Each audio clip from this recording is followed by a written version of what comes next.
Durham.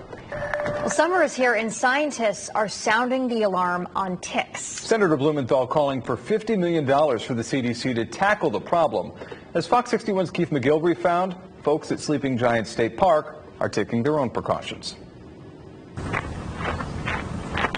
'Tis the season for trouble when it comes to ticks, and it has people talking at Sleeping Giant State Park. Tickly sensation is usually how I notice it. I definitely have fears. I usually always spray down near my feet with bug spray. Warm, wet weather is welcome territory for the bugs. Mostly I think of ticks on dogs, but I realize that ticks get on humans and can cause major illnesses, so you got to be very careful of that. Dr. Patrick Cahill, an infectious disease specialist with Hartford HealthCare, says in our region, deer ticks and the potential for Lyme disease are a big focus. The Lone Star tick and Asian longhorn tick can also carry disease and have been spotted recently in Connecticut as well. There will be more and more tick-borne diseases.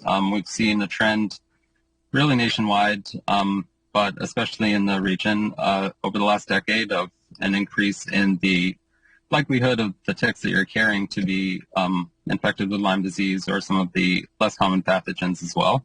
Friday, Senator Richard Blumenthal joined the team from the Connecticut Agricultural Experiment Station to call for increased funding from Washington to take on what they call an exploding tick population. Some of these new invasive species, we don't know how they're going to behave in Connecticut. One's from Asia, the two are from the south that are coming up.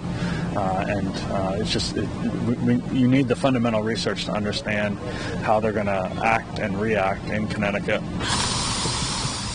To stay safe this summer, use tick repellent on your body, clothes, and camping gear.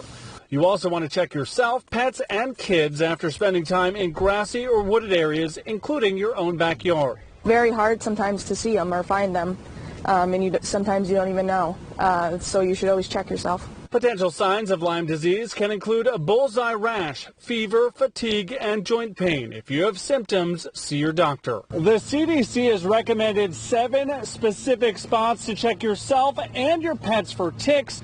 I've tweeted out those photos for a little bit of help. At Sleeping Giant State Park in Hamden, I'm Keith McGilvery, Fox 61 News. Coming up, a